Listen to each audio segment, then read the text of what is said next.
Hello বন্ধুরা, নমস্কার। আমি রান্নাঘরে দীপালি। আজকে কিন্তু আমরা খেলবো হোলি। কালকে ঠাকুরকে দেওয়া হয়েছে পূর্ণিমার মধ্যে। আজকে আমরা খেলবো হোলি, সবাই মিলে আনন্দ করব। এই যে দেখুন, সকাল সকাল কি নিয়ে এসেছি। বড়োদেরকে প্রণাম দিলাম, ছোটোদেরকে ভালোবাসা, বুক ভরা অন্তরের আন্তরিক। এগুলা চিনতে পেরেছেন তো? এই যে মোচা, এই যে দুইটা মোচা নিয়েছি, অল্প ছাড়িয়েও নিয়েছি। এইভাবে আমি তো ভাড়া থাকি বন্ধুরা, সব কিছু দেখাতে পারি না, তার জন্য আর কি বলবো আপনাদেরকে। এই যে মোচাটা দেখুন, পরিষ্কার করে নিয়েছি। এই যে এবার একটা দাঁত সাইজে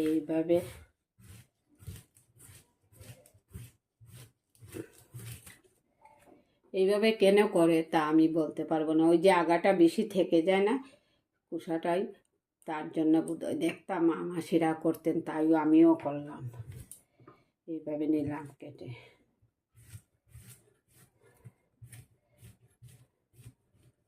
এটা তো উপরে ছিল না, পারতে গিয়ে পরে গিয়ে থেতা হয়ে গেছে। এই যে নিজের গাছের গ্রামের বাড়িতে গিয়ে নিয়ে এসেছি। এবার কি করব দেখুন, একটা প্রেসার কুকার নিলাম, ধুয়ে পরিষ্কার করে নিয়েছি। এর মধ্যে দিয়ে দিলাম কয়েক গোটা আলুও দিচ্ছি ভাপে,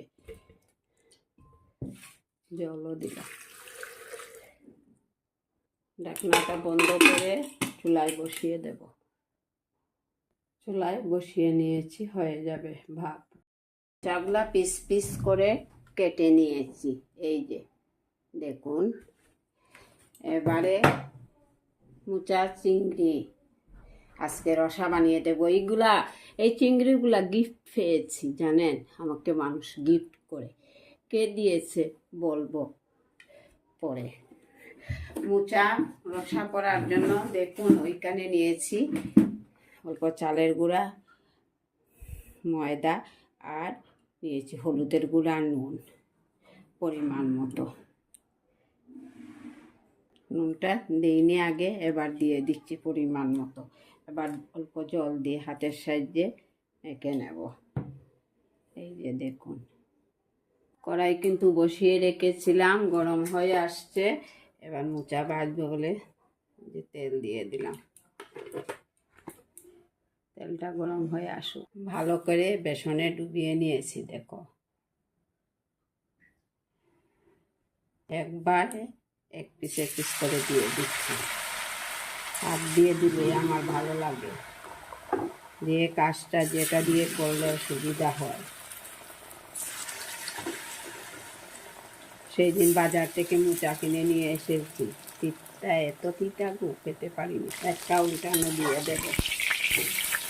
কি সুন্দর হয়েছে আমার উল্টানোটা, দেখলেন তো? একবার উল্টিয়ে নিয়েছি, হয়ে গেছে, নামিয়ে নিয়েছি। দেখুন, নামিয়ে নিলাম। আরও হয়ে গেছে, তা দিয়ে দিচ্ছি একটু একটু।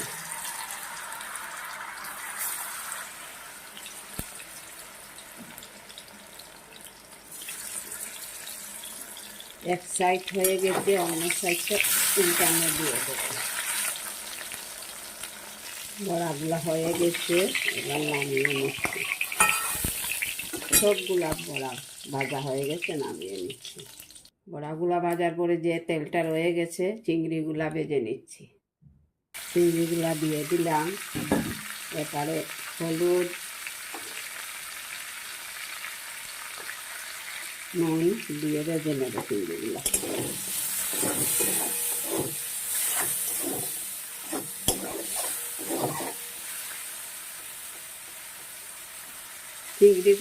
চিংড়িগুলা কিন্তু বেশ ভালো করে লাল লাল করে ভাজতে হবে।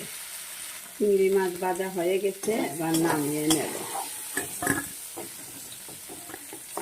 যে দেখুন, নিচ্ছি। এবার অল্প তেল অ্যাড করছি, লাল তেল। তখন তো সাদা তেলে করলাম, এবার লাল তেল। এখানে নিয়েছি হলুদের গুঁড়া, জিরার গুঁড়া, শুকনো লঙ্কার গুঁড়া, পেঁয়াজ রসুন কিন্তু এই রেসিপিতে ভালো মানাবে না। তেল গরম হয়ে আসছে, তেজপাতা আর এই যে দারচিনি, পাঁচফোড়ন দিয়ে দিচ্ছি, গোলমরিচ, এলাচি, দারচিনি ওইগুলো আর তেজপাতা, পাঁচফোড়ন দেবো পাশে। এই যে দেখুন পাঁচফোড়ন দিচ্ছি, পাঁচফোড়নটা কালো হয়ে গেছে। এবার এই মশলাগুলা দিয়ে দিচ্ছি। এবারে পরিমাণ মতো নুন দেব, নুনের ভাগটা কম দেব, সব কিছুতে নুন আগে দিয়ে দিয়েছি। অল্প আদা কুচি দিচ্ছি, যে দেখুন 2-3 গোটা আলু ভাপ দিয়ে নিয়ে তেতো করে রেখেছি, তাও দিয়ে দিচ্ছি এখানে। দেখুন এই মশলা ভাজার মধ্যে চিংড়িগুলাও দিয়ে দিচ্ছি, অল্প জল দিয়ে দিলাম।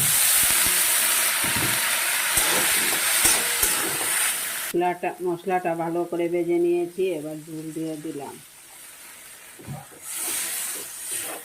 দেখছেন তো হয়ে আসছে। ভেজে রাখা মোচা দিয়ে দিয়েছি, মোচার বড়াগুলো।